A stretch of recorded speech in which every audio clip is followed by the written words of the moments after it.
On track at handa na raw ang Senado para sa impeachment trial ni VP Sara sa susunod na linggo. Yan ang tiniyak ni Senate President Sherwin Gatchalian mismo. Narito ang agenda report ni Hannah T. All systems go na para sa impeachment trial ni VP Sara. Personal na ininspeksyon ni Senate President Win Gatchalian ang Senate plenary kung saan gagawin ang paglilitis at mga kwartong gagamitin ng media at mga bisita simula July 6 ang unang araw ng trial. May witness stand na kung saan pepwesto ang mga testigo at mga uupuan ng House Prosecution at Defense Team ng bise.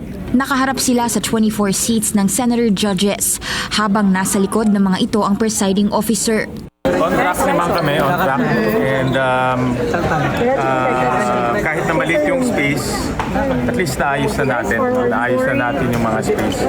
So in prosecution, I understand, will come here to inspect their area. So we'll give them, both the defense and the prosecution, bigyan namin sila ng opportunity to inspect their area. May outline na rin para sa impeachment trial.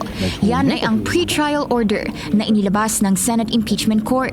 Bago magsona sa July 27, Lunes, Martes at Miyerkules ang trial na sisimulan pasado 2:00 ng hapon.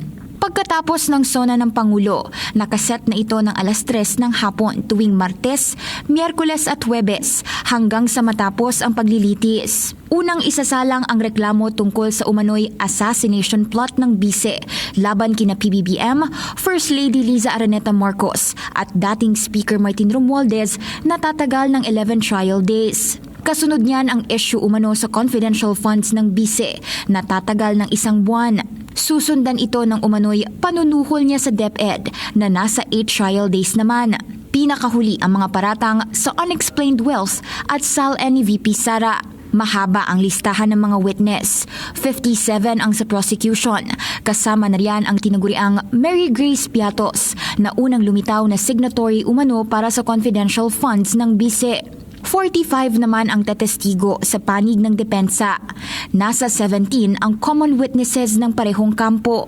Kailangang tapusin ang direct at cross-examination ng mga testigo sa loob ng 1 araw, maliban na lang kung papayagan ng impeachment court ang extension.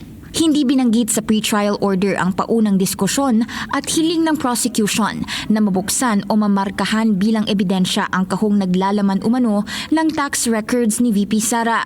Sabi ni SP Win, impeachment court na raw ang bahalang pagdesisyonan ito. Less than a week bago ang trial ni VP Sara, hindi pa taga sa bato sa ngayon kung sino ang posible maging presiding officer. Una nang sinabi ni SP Win na bilang Senate President, siya ang nakatakdang inisyal na magpapatakbo ng paglilitis. Para sa agenda, Hannah T, Bilyonaryo News Channel. Manatiling nakatutok sa Bilyonaryo News Channel. Sumubaybay sa aming social media accounts at mag-subscribe sa aming YouTube channel para sa mga bago at eksklusibong balita.